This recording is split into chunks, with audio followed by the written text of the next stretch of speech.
Queria convidar você para abrir sua Bíblia no Evangelho de Marcos, capítulo 6, versículos de 1 a 6, texto que nós começamos a estudar hoje pela manhã, e nesse texto nós aprendemos sobre o poder negativo, destruidor da incredulidade. Marcos, capítulo 6, versículos de 1 a 6, onde a Bíblia diz assim: Jesus saiu dali e foi para a sua cidade, acompanhado dos seus discípulos.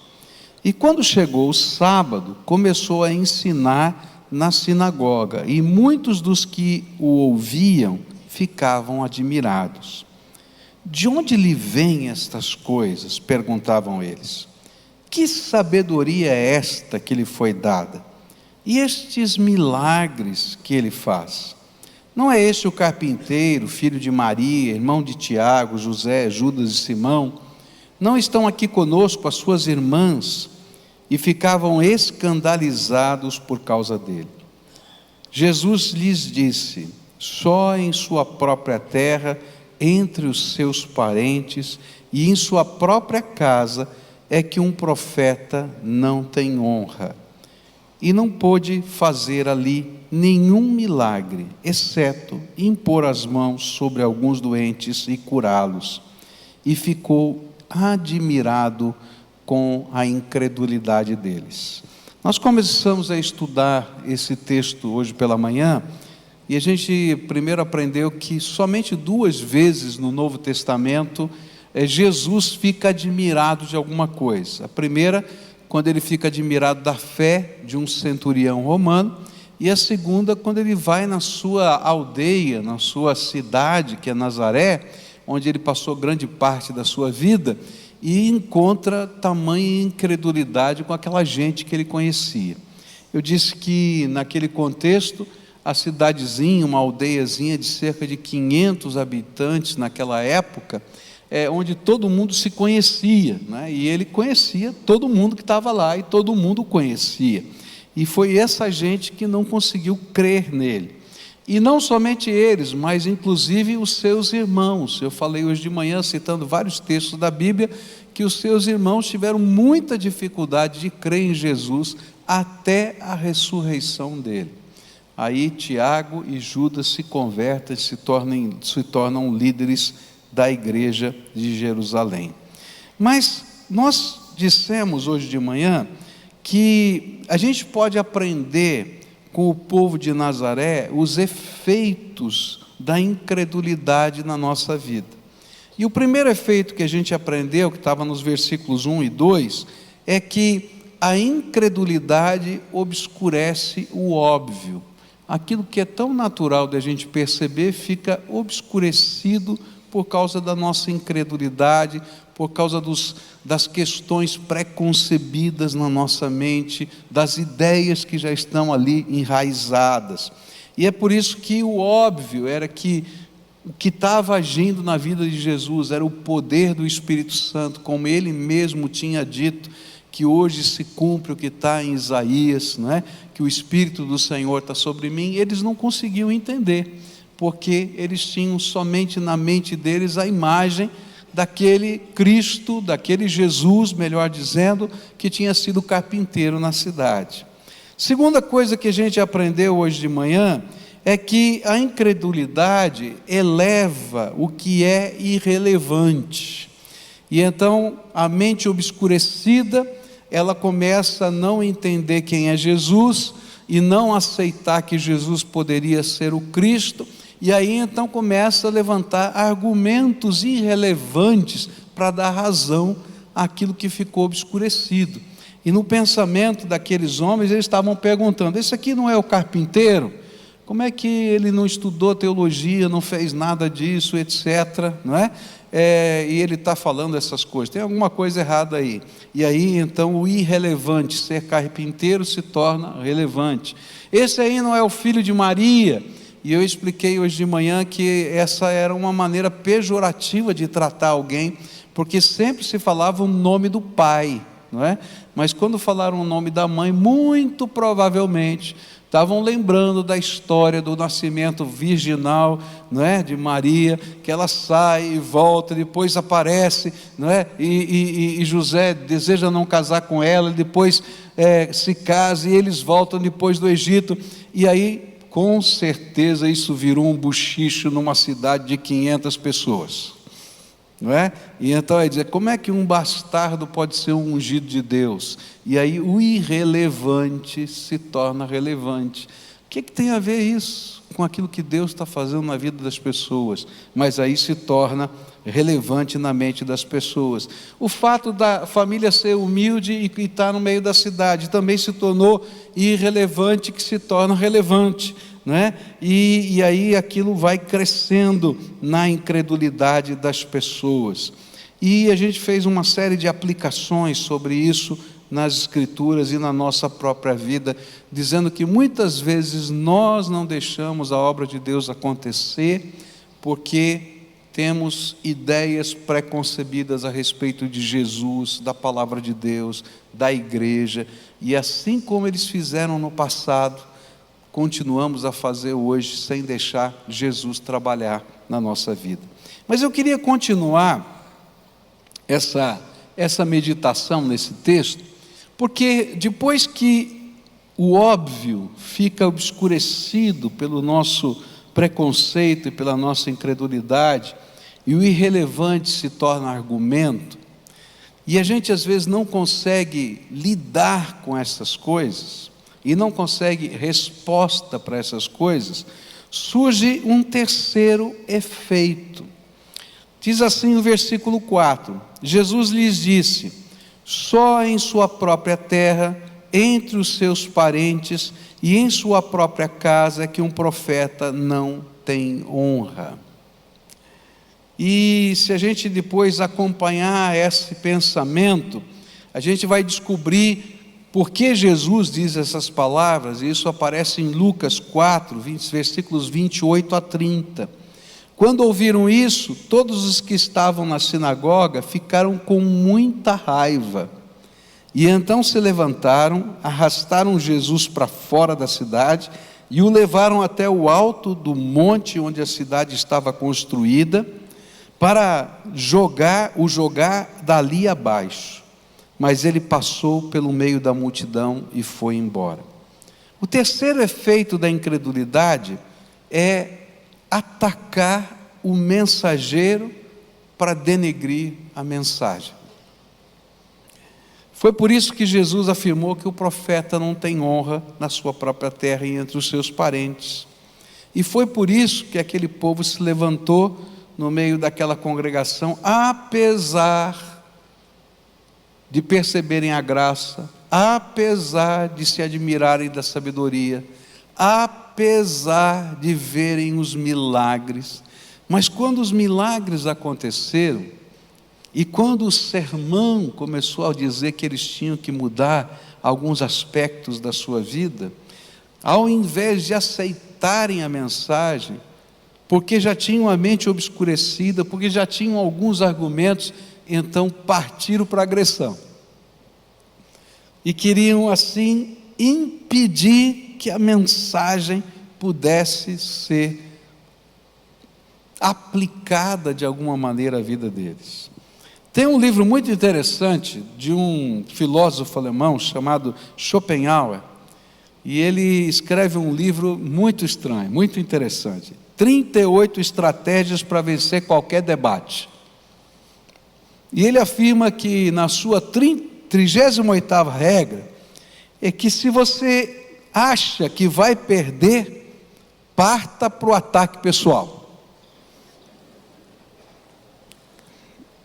E quando os conterrâneos de Jesus ouviram a sua mensagem, mesmo reconhecendo tudo isso, foi justamente o que eles fizeram, partiram para a agressão, partiram para tentar impedir, de alguma maneira, denegrindo o mensageiro, para poder impedir a mensagem.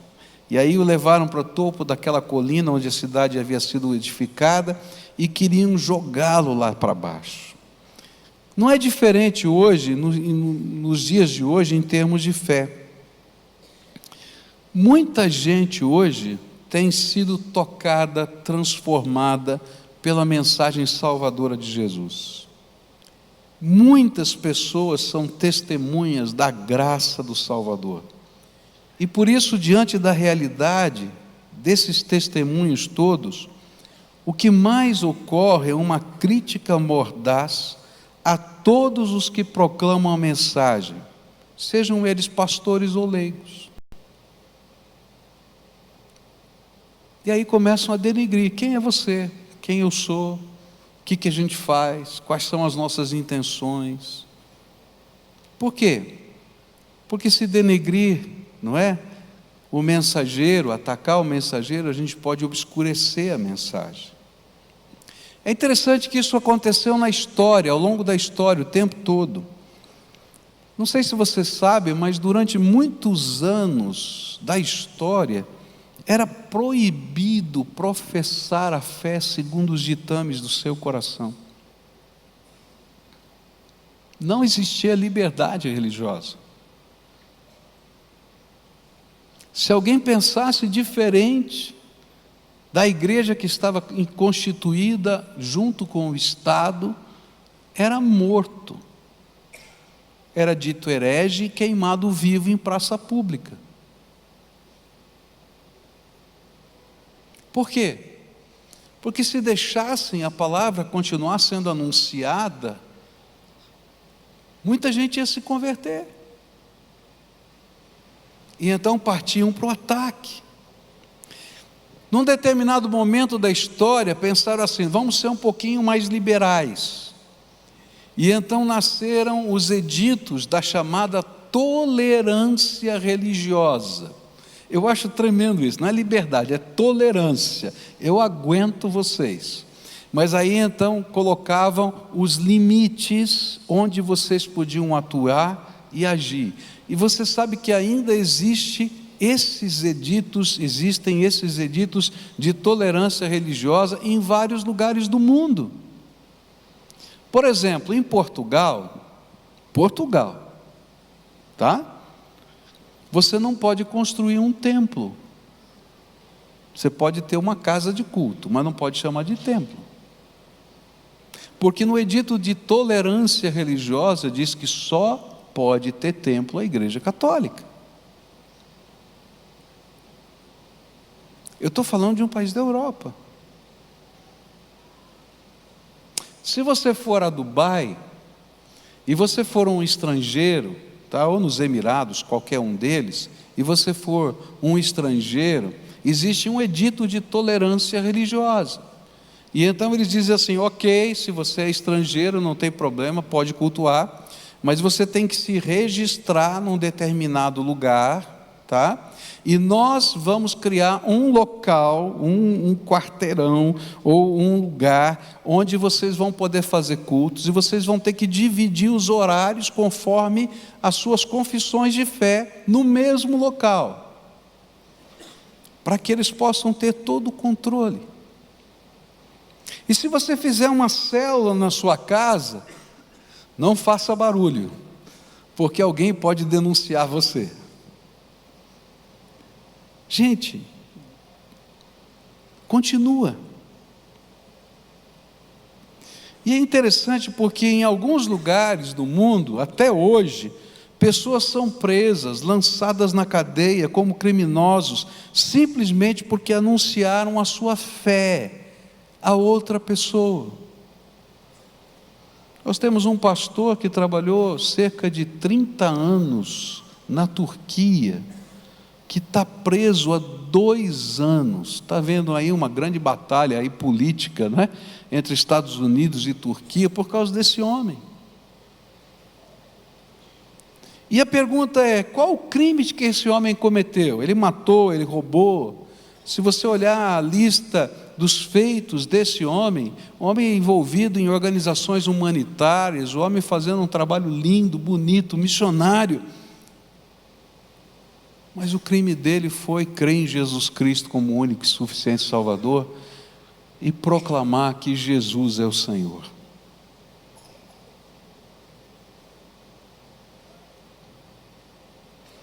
Mas isso não acontece só no meio da política ou dos países. Isso está acontecendo hoje, aqui nesse país. Quando, por exemplo, alguém se converte, e aí começam as brincadeiras jocosas dentro da casa pelos próprios familiares. Não é verdade o que eu estou falando? E se não acontece frontalmente, acontece nos bastidores da casa, nas conversas entre os parentes. Sabe por quê? Porque a incredulidade na graça de Deus faz com que as pessoas que nela creem e anunciem os seus valores se tornem odiosos aos olhos de quem não crê nesta mensagem. Agora, isso não é novidade, Jesus já tinha falado sobre isso. Jesus disse em Mateus 10, versículos 16 a 22, escutem, eu estou mandando vocês como ovelhas para o meio de lobos. Sejam espertos como as cobras e sem maldade como as pombas. Tenham cuidado, pois vocês serão presos e levados ao tribunal e serão chicoteados nas sinagogas por serem meus seguidores. Vocês serão levados aos governadores e reis para serem julgados e falarão a eles e aos não-judeus sobre o Evangelho. E quando levarem vocês para serem julgados, não fiquem preocupados com o que deverão dizer ou como irão falar. Quando chegar o momento, Deus dará a vocês o que devem falar. Porque as palavras que disserem não serão de vocês mesmos, mas virão do Espírito do Pai de vocês, que fala por meio de vocês. Muitos entregarão os seus próprios irmãos para serem mortos, e os pais entregarão os filhos ficarão contra os pais e os matarão, e todos odiarão vocês por serem meus seguidores, mas quem ficar firme até o fim, será salvo. E de onde vem esse ódio? E a resposta foi dada por Jesus. Jesus continuou: se o mundo odeia vocês, lembrem que ele me odiou primeiro. Se vocês fossem do mundo, o mundo os amaria por vocês serem dele. Mas eu os escolhi entre as pessoas do mundo e vocês não são mais dele, por isso o mundo odeia vocês. O que a Bíblia está dizendo é que muitas vezes essa reação de atacar o mensageiro é por causa da mensagem. A mensagem é Jesus. A mensagem é Jesus.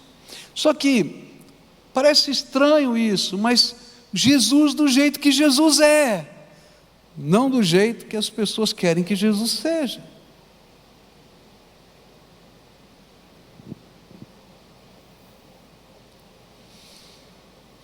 Jesus explicou que isso vai mudar quando a mensagem é aceita no coração. E aí João 15, 20 vai dizer assim: lembrem do que eu disse, o empregado não é mais importante do que o patrão. Se as pessoas que são do mundo me perseguiram, também perseguirão vocês. Se elas obedecerem aos meus mandamentos, meus ensinamentos, também obedecerão aos ensinamentos de vocês. Isso vai mudar. Quando a perspectiva muda, tira aqui a venda que estava obstruindo a luz, tira o irrelevante como argumento, e você deixa de ser odiável, porque a mensagem agora é aceita. E o grande ensinamento aqui é: olha, não adianta brigar com o mensageiro, porque quando você briga com o mensageiro, o que na verdade está acontecendo é que você está lutando contra a mensagem de Deus na tua vida. Deus tem usado pessoas, talvez na tua história de vida, para trabalhar o teu coração. E talvez você esteja lutando constantemente contra isso. Eu me lembro da minha avó orando pelo meu tio. Meu tio foi criado no Evangelho. Hoje o meu tio é pastor, tá? Mas ele se tornou pastor já depois de idoso. Mas é interessante porque quando ele era jovem, ele foi criado a vida toda no Evangelho, e chegou no tempo da juventude, ele se afastou do Evangelho. E quando ele se afastou do Evangelho, a minha avó continuava falando do amor de Deus para ele, continuava orando por ele, não queria que ele saísse de casa sem que ela orasse, abençoasse, né, a saída dele. Ele andava de moto, ele gostava de moto, então a minha avó tinha muita preocupação com ele na moto. Então dizia assim: filho, você vai pegar a sua moto, eu quero orar por você. E aí então eu era garotinho ainda, né, pequeno, e às vezes pegava a garupa da moto do meu tio, e ele na moto dizia assim: a tua avó é chata mesmo, hein? Barbaridade, toda vez que eu vou sair de casa ela tem que orar por mim por causa dessa moto, e não sei o que, e assim por diante e tal, e fazia vários comentários. E eu me lembro quantas vezes eu tinha depois já me convertido, e a vovó dizia: você precisa orar pelo seu tio, e eu dizia: tá bom, vou orar. E cada vez que a vovó falava qualquer coisa, nossa, parecia que era uma guerra. E eu estava lá, a vovó nem falou tanta coisa, ela simplesmente expressou na linguagem do amor de Deus a intercessão, o desejo que alguma coisa boa acontecesse com o seu filho. E é interessante como isso vai mudar na vida do meu tio. Ele se casa com alguém que não cria na mesma fé, uma família de uma jovem que tinha 6 irmãos, tá? Na verdade todas mulheres, 6 irmãs, eram 7 mulheres naquela casa. Eu imagino a fila do banheiro naquela casa, né? Onde tem mulher assim, né? Deve ser uma confusão, né? E aí então aquela situação e tal, e vai o casamento, e aí a mesma hostilidade do meu tio agora estava no coração da minha tia por afinidade. Que velha chata, está orando pela gente todo o tempo, até o dia em que aconteceu algo terrível na casa da família dela. Uma das suas irmãs tentou o suicídio, e ao tentar o suicídio entrou em parafuso toda a casa. O que aconteceu? Onde nós erramos? Por que essa menina fez isso? Tem tudo de bom. E aí o vazio da alma se demonstrou para todos eles. E aí toda aquela família começou a buscar Jesus, se converteram, toda a família, inclusive o meu tio. E dali em diante começou uma jornada. Quando ele se aposenta, ele se dedica ao ministério, porque aquela semente que tinha sido plantada e hostilizada durante tanto tempo, agora tinha frutificado. Sabe, às vezes a gente está brigando com o mensageiro, mas na verdade o que nos machuca, o que nos irrita é a mensagem. E a mensagem é que Jesus, o Filho de Deus, tem um plano para a nossa vida.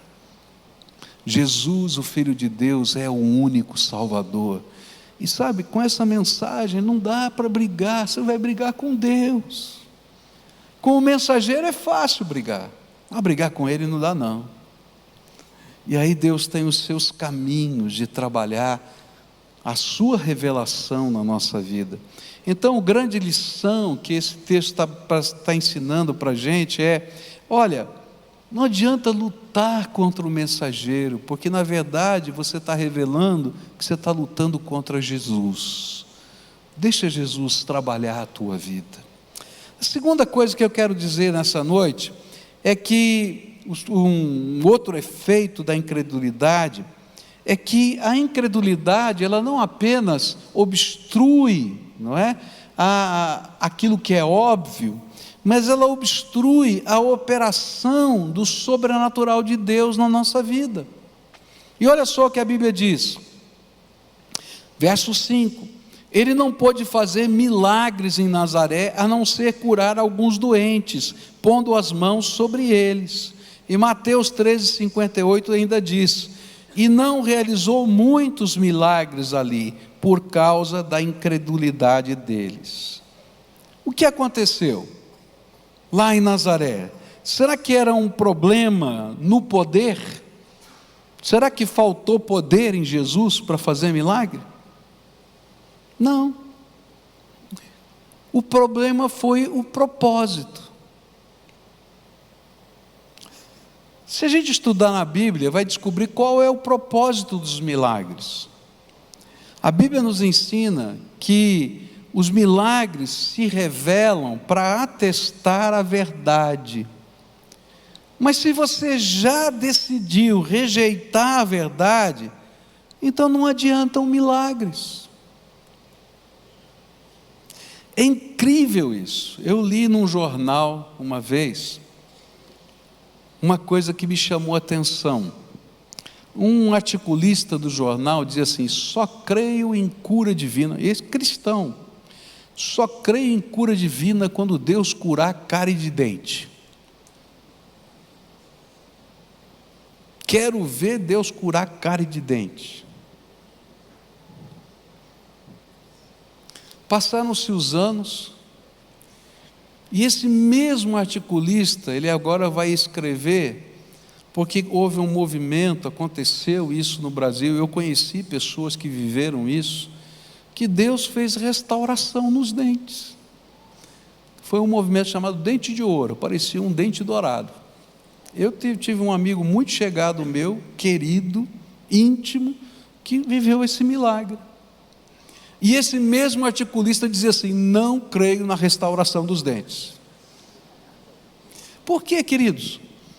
Porque quem já decidiu não crer, pode ver o milagre que for. Pode ver o milagre que for, que não vai mudar de ideia, vai achar uma explicação para qualquer milagre. E aí então o Senhor está dizendo isso: olha, o propósito do milagre é atestar a fé, atestar os atos de Deus. Agora, se você já decidiu que você não quer, não tem necessidade de milagre. E foi por isso que Jesus disse o seguinte, em Mateus 7, verso 6: não deem para os cachorros o que é sagrado, pois eles se virarão contra vocês e os atacarão. Não joguem as suas pérolas para os porcos, pois eles as pisarão. Por isso que em Nazaré, só uns poucos milagres foram feitos. Querido, se você já decidiu não crer, ninguém vai convencer você, nem o poder de Deus. Se você tiver uma visão, você vai procurar um psiquiatra e vai dizer que foi uma alucinação. Mas sabe o que me impressiona? Isso aqui me impressiona, porque Deus é tremendo. Que graça Deus tem por nós. Que graça, que amor. Sabe o que me impressiona? É que apesar de toda a incredulidade, e da incredulidade obstruir o sobrenatural de Deus, a graça de Jesus se revelou naquele lugar assim mesmo. E para deixar uma marca naquele lugar, os incrédulos tiveram que conviver naquela pequena aldeia de cerca de 500 pessoas, com alguns que haviam sido curados por Jesus, e tiveram que conviver com eles para o resto da vida. E eles estavam naquela comunidade como uma centelha da luz de Deus, no meio da escuridão da incredulidade.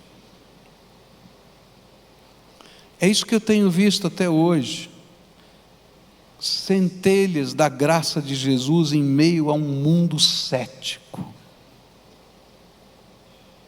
Mas há outra coisa tremenda aqui, é que se de um lado a incredulidade obstrui o sobrenatural, a fé abre a porta do poder do Espírito Santo na vida das pessoas. E é por isso que a Bíblia nos ensina: sem fé é impossível agradar a Deus. Ou nessa versão diz: sem fé ninguém pode agradar a Deus, porque quem vai a Ele precisa crer que Ele existe e que recompensa os que procuram conhecê-lo melhor. E o grande desafio aqui é: deixa de ser um incrédulo na graça e no poder de Jesus e se achegue a Ele com fé. Ele tem algo a ministrar na sua vida e no seu coração. Eu fico pensando o que Jesus queria fazer naquela cidade. A aldeia dele, ele conhecia todo mundo, ele sabia a história, ele conhecia os problemas. Quanta coisa Jesus queria fazer naquela cidade. E às vezes a gente está impedindo que aquilo que Deus preparou para nós aconteça na nossa vida. Por fim, a incredulidade fecha a porta da graça de Deus na nossa vida. Não é só do milagre, mas fecha a porta da graça de Deus na nossa vida. E o Evangelho de João, capítulo 3, verso 36, diz assim: por isso quem crê no Filho tem a vida eterna. O que todavia se mantém rebelde contra o Filho, não verá a vida, mas sobre ele permanece a ira de Deus. E foi exatamente isso que nos ensinou o apóstolo João ao dizer: por isso, quem crê no Filho tem a vida, quem não crê, permanece na ira. Se depois de toda a revelação, todo o amor, todo o sacrifício da cruz, toda a operação do Espírito Santo, todo o testemunho que já experimentaram, dos que já experimentaram a graça de Deus, você continua com o coração endurecido, então o que sobra para você? O julgamento. É isso que a Bíblia ensina. Tem gente que não gosta que a gente fale disso, mas é verdade, é isso que está nas Escrituras. E julgamento eterno, não temporário. Por quê? Porque a gente está pegando o mais precioso de Deus e jogando fora.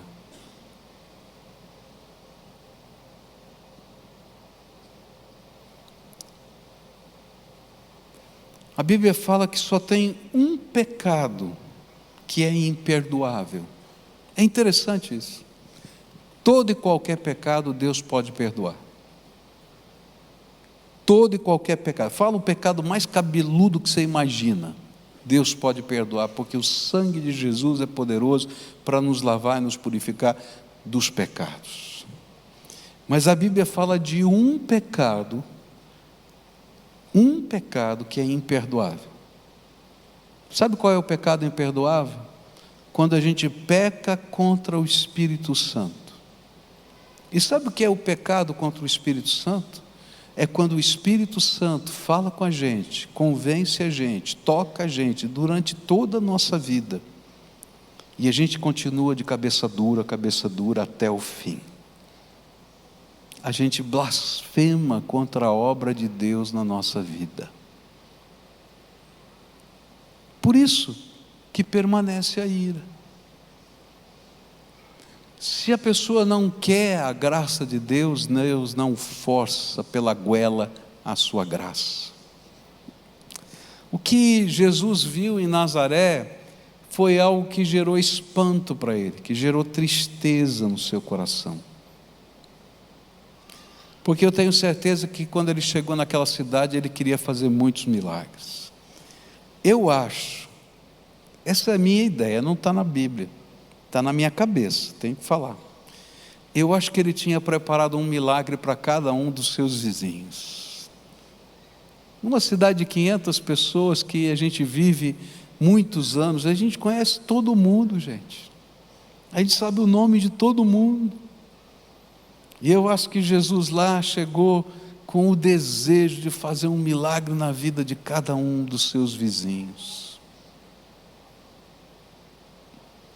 Em alguns ele conseguiu fazer e deixou ali a marca da graça.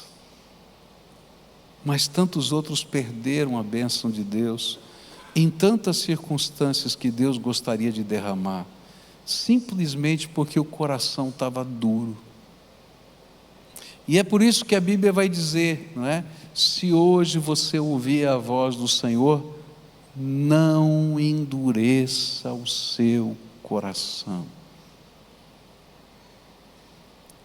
Porque a pior tragédia que pode existir é o coração duro. Coração duro não enxerga o que Deus está mostrando. Coração duro levanta argumentos que não são relevantes diante da grandeza da graça.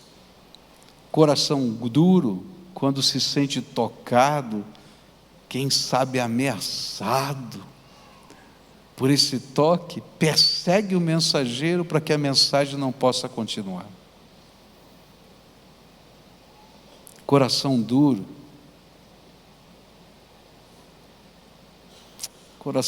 às vezes está dentro da gente, e a gente não deixa os milagres de Deus acontecerem na nossa vida. Mas apesar disso, se você olhar na sua volta, tem alguém que Deus tocou, que Deus transformou, que Deus fez alguma coisa, e que o Senhor de propósito colocou na tua história, só para você ter que conviver com esse paradigma diferente, até o fim da tua vida, de que há algo diferente em Jesus e que pode acontecer na tua vida também. Nessa noite eu queria orar com você, não a oração da incredulidade, porque a oração da incredulidade vira ódio, mas eu queria orar com você hoje a oração da fé. Eu não sei o quanto tempo Deus está trabalhando na tua vida. Eu sinto no meu coração que essa mensagem, tanto da manhã quanto da noite, Deus preparou, colocou na minha alma para falar com pessoas com quem Ele está trabalhando há muito tempo. Talvez você seja como o meu tio, que tem alguém orando por você há muito tempo. Talvez você seja alguém que está lutando com tantas coisas, por causa de ideias, pensamentos, filosofias, visões de mundo que você quer alcançar. E quando o Espírito Santo deixa na tua vida tantas marcas. Eu me lembro da volta para a igreja de um jovem. Ele tinha sofrido poliomielite. Você lembra dessa doença, né? E um dos efeitos da polio era a perna ficar sem força muscular. E então, durante muitos anos, ele usou um tipo de um aparelho, né, de metal que permitia que ele andasse. Ele era meu amigo de infância, e eu lembro dele com a perna, né, e aquele aparelho. Mas a mãe dele era uma mulher de fé, e orava pela cura daquele menino. E pela graça de Deus, um dia ele tirou aquele aparelho e nunca mais precisou usar. Havia uma pequena diferença de tamanho de uma perna para outra, que a gente podia medir e ver que tinha uma pequena diferença, como se Deus dissesse assim: está vendo? Já foi pior, mas eu deixei aqui para você saber que fui eu. E aquele moço cresceu, se afastou do Evangelho, se casou. Eu era pastor na igreja naquele tempo, lá em São Paulo. E um dia ele estava vivendo uma crise tão grande, e ele me procurou para a gente conversar. E eu falei assim: põe a mão na tua perna. Você tem na tua perna um sinal de Deus. Deus deixou uma marca em você, para saber que Ele existe, que Ele é poderoso e que Ele tem um plano para a tua vida. Para de lutar com o Deus que deixou você como sinal dele nessa terra. Eu acho incrível isso, porque a gente luta até quando a gente tem os sinais na vida da gente. E o que a palavra de Deus está dizendo para mim e para você é: se hoje o Espírito Santo está falando com você, para de lutar com Deus. E deixa o Espírito de Deus fazer a obra que Ele tem para fazer na tua vida. Quantos anos tem gente orando por você? E às vezes você tem uma ideia, que você se abraçou a ela tão arraigadamente, que você não deixa a voz do Espírito tocar o teu coração. Será que não está na hora de você colocar essa ideia no altar de Deus e dizer: Senhor, me ensina a viver a tua verdade, a tua palavra? Será que não está na hora da graça de Deus poder fazer o que Deus quer fazer na tua vida, não o que você acha que Ele tem que fazer?